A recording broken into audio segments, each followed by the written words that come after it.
France. Oui, ce terme ingratitude s'adresse avant tout aux chefs d'État qui sont accrochés à ces mamelles comme les petits singes, tu sais, les petits des singes là, accrochés aux mamelles de leur maman quand il y a le feu, quand les chasseurs arrivent, c'est comme ça qu'ils fuient.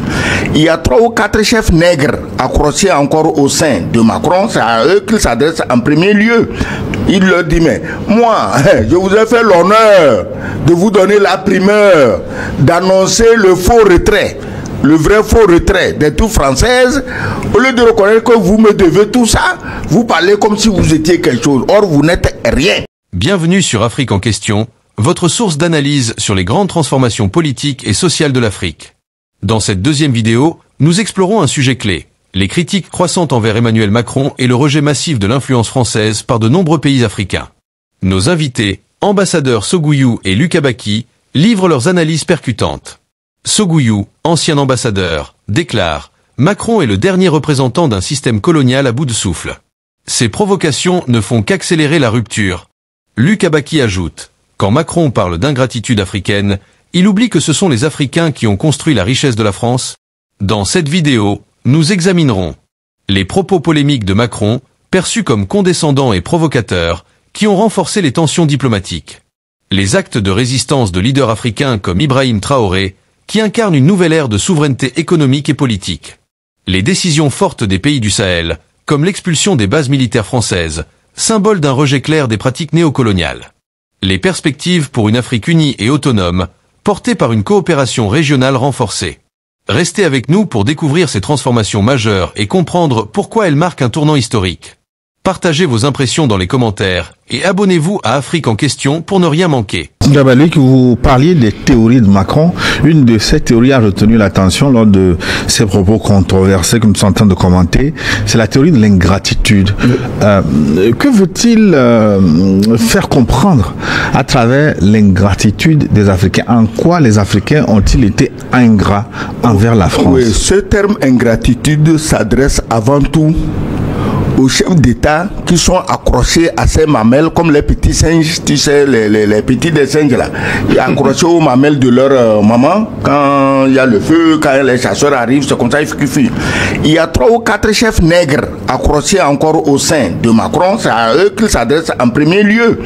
Il leur dit, mais moi, je vous ai fait l'honneur de vous donner la primeur d'annoncer le faux retrait. Le vrai faux retrait des troupes françaises. Au lieu de reconnaître que vous me devez tout ça, vous parlez comme si vous étiez quelque chose. Or, vous n'êtes rien. Est-ce qu'il avait à humilier les chefs d'État africains? Mais Macron ne peut pas respirer, manger, dormir s'il n'humilie pas un chef noir. Il a traité, le président Roch Marc Christian Kaboré du Burkina Faso, il a traité de petit électricien. Et le président Paul Biya, qu'on l'aime ou qu'on l'aime pas, quand même, vu son âge, c'est une icône. Mais ce n'est pas là-bas qu'il a fait les premiers discours sur l'ingratitude, c'était au Cameroun. Il n'a pas hésité. Donc chaque matin, je dis, c'est un type qui a été frustré depuis l'âge de 16 ans. Il faut toujours faire quelque chose pour prouver qu'il existe, qu'il est quelque chose. Or, en France, comme vient de le dire Luc, il est tellement discrédité que même les chiens errant dans la rue, quand Macron passe, on ne le regarde pas. Donc, il reste que les nègres. Comme les nègres sont corvéables à merci à tout moment, en tout lieu, du moins certains nègres, puisqu'il y a 3 qui ont dit ça suffit, ils ont tapé sur la table. Donc les nègres accrochés encore à ses seins en train de téter quoi, on ne sait même pas, puisqu'il n'y a plus de lait. C'est lui qui tète du lait chez les nègres. C'est eux qui l'ont en fait insulté. Parce qu'il leur a donné la primeur d'une information. Et aujourd'hui, ils se gaussent, ils lèvent les épaules comme s'ils avaient imaginé, pensé ou inventé quelque chose. C'est pas une affaire de 2-3 personnes. Puisqu'il a évoqué aussi le cas généralisé le cas du Mali, où les troupes françaises sont intervenues. Les troupes françaises sont intervenues au Mali pour renforcer les terroristes. Tout le monde le sait. Mais je dis toujours, les Maliens ont un rapport qu'ils sont prêts à présenter aux Nations Unies, mais ils ne l'ont jamais lu parce que la France, utilisant son droit de veto, à lui donné par les Africains après la Deuxième Guerre mondiale, utilisant ce droit de veto, veut étouffer les pays, étouffer le Mali. Mais pourquoi la France ne laisse pas la vie de Macron? Hein? Macron pense que sans la France, aucun pays africain, en tout cas francophone, ne pourrait se targuer de souveraineté. Aujourd'hui, on aurait... Bon, ok. Il pense que sans la France, aucun pays. Tous les pays qui traitent avec la France sont aujourd'hui les plus misérables en Afrique. C'est ça, pour ça qu'on doit le remercier. On doit le remercier parce que la France a réussi à faire de 14 pays prospères, naturellement hyper dotés, en faire les pays les plus misérables, les plus miséreux, en train toujours de prendre des prêts, en train de se faire écrémer par la Banque mondiale et le FMI. C'est pour ça que ces pays-là doivent être reconnus à la France. Il faut qu'ils comprennent. C'est d'ailleurs pourquoi certains pays ont décidé de se débarrasser de la France. La France n'est une référence en rien. Absolument rien. C'est-à-dire que il faut comprendre ceci. J'avais commencé mon raisonnement tout à l'heure en partant du principe même de la colonisation. La France, en venant en Afrique, s'est dit il faut qu'on vienne civiliser des gens, des sous-hommes, des gens qui ne sont même pas proches, qu'on ne peut pas identifier parmi l'humanité. C'est nous qui devons faire d'eux des êtres humains, à la limite, bon, des hommes, des êtres approximativement humains. Comprenez ça?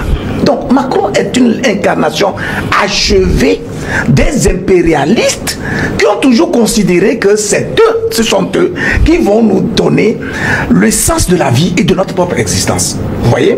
Donc ça veut dire quoi? Si vous êtes avec quelqu'un qui a un tel paramétrage mental, psychologique, toutes les fois où vous allez lui rappeler que vous êtes aussi un être humain, il considère que vous êtes en train de rentrer en fonte, que vous êtes, ça devient du coup une forme c'est inconcevable dans son esprit que vous puissiez penser que vous avez les mêmes droits que lui. C'est ça l'état d'esprit de base de Macron, vous voyez? Puisque lui, il est issu d'une classe bourgeoise, il a connu un parcours lisse, etc. Rien ne lui a résisté. Il pense que la race blanche étant dans une suprématie totale, tout ce qui est noir lié donc à notre continent doit se soumettre justement au desiderata du français qu'il est. Ouais. Donc dans un tel contexte, quelles que soient les circonstances, quels que soient les faits et leur évidence, il va les nier. J'ai parlé de son déni permanent. Voyez tous les épisodes, voyez tous les sacrifices qui ont été consentis par l'Afrique dans l'intérêt de la France. Et j'ai trouvé l'éloquence, l'élégance, la pertinence de la réponse donnée par Ousmane Sonko à Macron, lui rappelant précisément que sans l'action des combattants africains qui ont été maltraités par la suite, qui ont été trahis, la France serait peut-être aujourd'hui encore allemande. Oui, l'ambassadeur l'a encore rappelé ici. Beaucoup d'épisodes de la vie, même l'économie française aujourd'hui, repose fondamentalement sur ce qu'elle puise en Afrique. Vous voyez? La preuve en a été que 3 États se sont désolidarisés justement, et bien sont sortis de cette ombre de la France. Vous voyez, j'ai décrit tout à l'heure la situation de l'économie française. Et donc c'est pour dire qu'en tout état de cause, lui, il est dans une bulle, il est dans un déni, il ne reconnaît jamais ses faiblesses. Et voyez-vous, c'est aussi le même style qu'il affiche vis-à-vis des Français, au point où il continue de s'écrouler, mais il pense que la faute doit toujours venir des autres, des leaders politiques, voilà, des syndicats, etc., qui ne comprennent rien. Un monsieur qui a été élu, en moins d'1 an, 80% de la population française s'opposait à lui. Je parle des gilets jaunes, des gilets jaunes en 2018. Tout ce qu'il y a eu, et il a reprimé toute cette manifestation dans une violence inouïe, dans un pays supposé être un pays démocratique, un pays des droits de l'homme, un pays des valeurs. Aujourd'hui, au bout du compte, qu'est-ce que la France incarne? Parce que par le passé, ce qui nous était toujours servi, c'était un pays de démocratie, un pays des droits de l'homme, un pays qui était référencé comme étant celui-là qui incarne des valeurs humaines. Aujourd'hui, au regard de tous les errements, de tout ce qui a été fait comme faux pas par Macron, qu'est-ce que la France incarne? Voilà la situation dans laquelle nous sommes. Et nous pensons que quand il parle d'ingratitude, en fait, il dit tout le contraire de ce qui doit être dit. Et ça a toujours été comme ça parce que c'est ce qui explique qu'il s'écroule aussi littéralement sur le plan politique, sur le plan économique, sur le plan social, sur le plan culturel, sur le plan des valeurs, à tout point de vue. On ne devrait pas le prendre au sérieux. Ça aurait été une occasion, je pense que les Africains doivent comprendre. J'ai même publié un article dans lequel je dis que Macron est une chance pour l'Afrique. Oui, Parce que toutes les fois où il fait une sortie ratée, il nous donne les instruments de combat pour éveiller les consciences. Ces sorties ratées, il y en a beaucoup. Finalement, avec ses propos, Macron est en train de pousser aussi le Sénégal à rejoindre le camp. Est-ce que le Sénégal avait besoin d'être poussé? Moi, j'ai dit ici la dernière fois qu'après Tiaroy, ces pays devaient quitter la France. Mais ils n'ont pas quitté parce qu'on vous a montré que vous êtes venus nous aider, mais vous n'êtes rien. Au lieu qu'on vous paye vos misérables pécules, on vous tue. Mais ça n'a pas réveillé les Sénégalais. Ils se sont... Bon, tu sais, il y a des communes sénégalaises qui passaient pour être françaises. Ils en sont fiers. Ok, tant mieux pour eux. Hein. Mais les deux qui sont aujourd'hui au pouvoir au Sénégal, ils ont fait rêver tout le monde. En parlant de rupture, ils sont revenus, ils sont arrivés, on n'entend pas rupture. Donc, c'est Macron qui aujourd'hui leur ouvre les yeux et il commence à réagir. Mais ils n'avaient pas besoin de Macron pour réagir, pour se libérer. Peut-être qu'ils avaient leur calendrier. Il s'est arrivé, ils n'avaient pas de majorité à l'Assemblée nationale. Je pense que moi, j'ai toujours mis les gants par rapport au Sénégal. Parce que quand je vois Ousmane Sonko et actuel Diomaye Faye, quand je revisite leur discours d'abord, je pense que c'était des gens quand même, c'est des gens qui sont convaincus, qui ont une vision, qui ont une rage, en tout cas, d'incarner le pouvoir au Sénégal. Sauf que une fois dans l'action, je pense qu'ils ont plutôt adopté une méthode beaucoup plus prudente, voilà, plus lisse, etc. Pourquoi? Parce qu'en fait, le Sénégal, à vrai dire, est presque un prolongement de la France. Je pense que l'ambassadeur est bien placé pour le dire. C'était la capitale de l'AOF. Et donc, beaucoup de choses françaises ont été faites à partir du Sénégal pour envahir l'Afrique de l'Ouest. Et donc, dans un tel contexte-là, même si vous êtes animé par un sentiment de rupture, vous devez adopter une méthode. Et je pense qu'au bout du compte, c'est le résultat qui va compter. J'ai été totalement convaincu par la réaction d'Ousmane Sonko à la suite de cet écart de langage exprimé justement par Emmanuel Macron. Et je me dis qu'à partir de ce moment-là, effectivement, même si il pensait marcher sur les œufs avant d'aboutir à un résultat probant, Macron accélère le processus de cette rupture à travers son insolence, sa condescendance, son paternalisme, mais sa carence quand même en sagesse et en valeur humaine. Mais c'est d'autant plus frappant qu'en fait, il était dans un contexte quand même de diplomatie. C'est-à-dire qu'il s'adressait, si vous voulez, à des diplomates chargés du rayonnement de l'image de la France dans le monde. Et en Afrique. Ou bien n'est-il pas suffisamment informé? Parce que moi j'ai vu le discours que j'ai pas voulu repasser au cours de cette émission. Mais quand vous voyez ses yeux, ses gestes, il est quand même sincère dans ce qu'il dit. Il y a un problème quelque part. Qu'un président de la République peut manquer des instruments d'information adéquates? Non. Il a sa personnalité, il a ses convictions. Il a décidé d'être dans le déni, je le répète encore. C'est-à-dire qu'en fait, s'il doit s'en tenir à la réalité, est-ce qu'il peut tenir même un discours devant les diplomates concernant la place de la France dans le monde aujourd'hui? Objectivement parlant. Puisque justement nous sommes en train de démontrer à travers des faits qu'il a littéralement effondré l'image de la France à tout point de vue. Aujourd'hui, quel que soit là-haut le président Macron passe, c'est comme si c'était un garçon de course qui passait.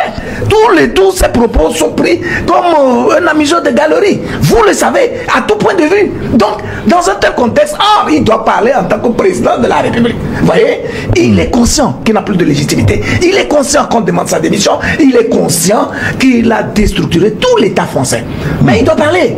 Et alors, il doit parler de quoi? Si ce n'est justement de mettre du vernis, d'embellir et de camoufler en fait toutes ces faiblesses-là qui font qu'il a un traumatisme psychologique aujourd'hui. Mais malheureusement, je suis obligé de vous donner raison sur beaucoup de points, notamment les déclarations de Macron. Je me rappelle de certaines concernant l'Ukraine où il allait jusqu'à promettre des troupes au cas où écoutez le front était percé. Oui, tu fais bien de parler de l'Ukraine parce que Macron, c'est comme celui qui dirige l'Ukraine. Tous, quand ils parlent, tout dépend de ce qu'ils ont fumé le jour-là. Non, excellent. Non, non. Quand il parle, tout dépend de ce qu'il On va choisir les bonnes formules. Non, attends, fais attention. Parce que toi-même, tu as dit que tu l'as regardé parler. Quand tu le regardes parler, regarde ses yeux. Oui, regarde la gestuelle. Moi, j'ai trouvé la sincérité. Il ne se rend même pas compte qu'il parle devant des ambassadeurs. Laisse de côté les Africains. Mais tu es un chef d'État, tu parles devant tes ambassadeurs et tu parles comme un chiffonnier. Devant les ambassadeurs, est-ce que lui, Macron, s'il était un chef d'État normal, il serait d'accord qu'un ambassadeur parle comme ça dans le pays où il est accrédité? Un chef d'État, il paraît qu'il n'est toujours pas normal. Donc, ce n'est pas un problème. Si vos propos de chaque jour dépendent de ce que vous avez fumé ou sniffé, c'est normal. Parce que c'est pas... attends, qu'est-ce que tu veux? Il y a quelque chose de fondamental. J'ai écouté Edwin Plenel, l'homme de Mediapart, qui disait que Macron a été élu par défaut. Que, en fait, et puis depuis quelques années, c'est la même technique pour être élu en France. On brandit l'épouvantail du Front National et on se fait élire par défaut. C'est le cas qui est arrivé à Macron. Mais le peuple français, il n'est pas aussi naïf que les dirigeants croient. Ils ont fini par en donner pratiquement la majorité au Front National à l'Assemblée. Et aujourd'hui, qu'on le veut ou non, c'est le Front National qui détermine indirectement la politique de la France. Macron n'est qu'une marionnette entre les mains du Front National que les Français ont voulu éviter en donnant le pouvoir à quelqu'un qui était fait pour tout, peut-être pour gérer une petite banque de quartier, mais pas pour diriger la France. Voilà. Oui, mais écoutez, je pense qu'en revenant justement sur le sujet, parlant de l'ingratitude, c'est l'occasion vraiment de rappeler un certain nombre de choses à nos dirigeants. Si on a été obligé de titrer l'émission de cette manière, c'est parce que on recourt aux conditions dans lesquelles le président, le maréchal Déby est venu au pouvoir. Voilà un des cas qui explique que malheureusement la France se croit toujours un pays sur lequel nous devons compter en Afrique. On n'avait pas besoin de la présence de Macron en 2021 au Tchad à l'investiture, pour installer justement Déby. Qu'à cela ne tienne, aujourd'hui ce monsieur est en train de poser des pas décisifs qui nous montrent que oui, on peut venir par une voie détournée et commencer à être patriote, poser des actes qui vraiment vont dans l'intérêt du bien commun. Et ça, c'est à saluer. C'est une mesure qui montre que effectivement l'essentiel pour le dirigeant n'est pas d'arriver dans le fauteuil présidentiel, mais c'est d'œuvrer pour mériter d'y être. Les 3 pays de l'AES, parlons-en. Vous avez vu tout récemment, il n'y a même pas un mois, Ibrahim Traoré a payé la dette du Burkina Faso à hauteur de 4,8 milliards de dollars à la communauté internationale. Toute la dette internationale a été épongée. Mais comment il a fait? Il a juste procédé par l'appel des actifs au plan local, en nationalisant les mines et en les utilisant comme des garanties pour lever des fonds au plan local. Et donc il a payé la dette internationale. Pourquoi il faut la payer? Parce que c'est un instrument de chantage économique que ces institutions internationales utilisent pour toujours tenir nos dirigeants dans une forme de vassalité, de docilité permanente. Et puis le service de la dette, il est très lourd. Hein, oui, mais bien sûr, Ibrahim Traoré est venu par un coup d'État quand même. Mais aujourd'hui, vous voyez l'aura qu'il est en train de développer. Vous voyez l'aura que le président Yassimi Goïta. Nous avons vu les vidéos à Accra lors de l'investiture de John Mahama. Le plus jeune d'ailleurs. C'était impressionnant. Et le président de la République, à l'investiture de qui il est allé, est obligé de le célébrer publiquement. Vous voyez? En réalité, le dirigeant, ce n'est pas son nom qui compte. Ce sont ses œuvres qui le célèbrent et qui l'élèvent. Vous voyez? Et donc, Ibrahim Traoré n'a pas besoin de dire je suis président. Tout le monde le reconnaît dans cette posture de dirigeant incarnant totalement tous les compartiments de son pouvoir. Parce qu'il est mu par une vision. Il est rattaché à des valeurs humaines.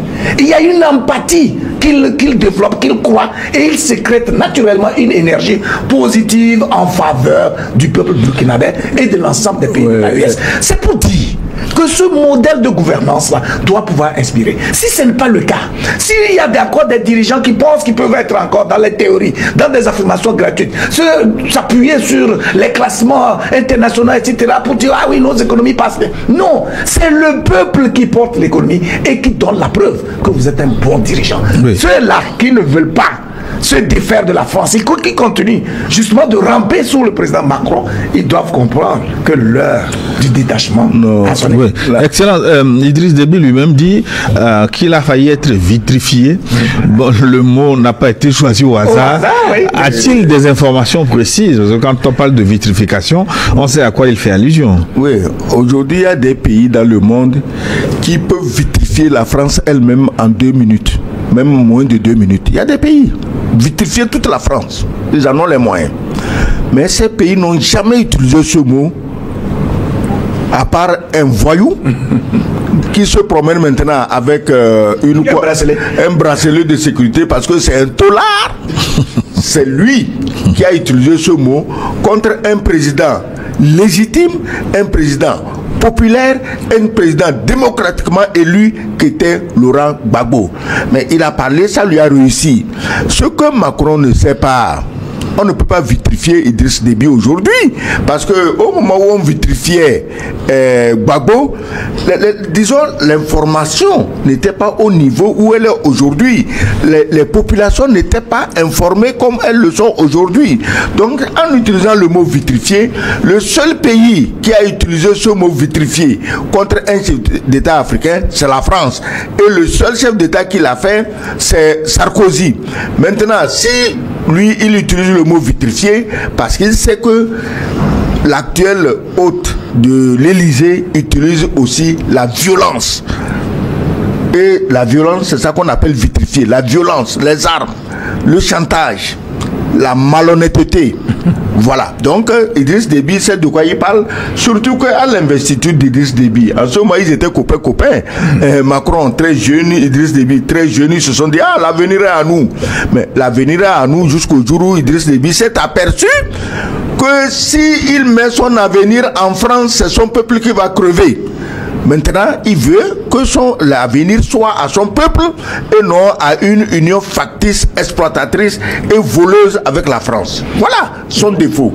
Voilà là, le crime de lèse-majesté qu'il a commis envers quelqu'un qui s'agit toujours pour insulter les chefs d'État africains. Cette analyse met en lumière le rôle controversé d'Emmanuel Macron, dont les propos et les politiques ont cristallisé un mécontentement historique.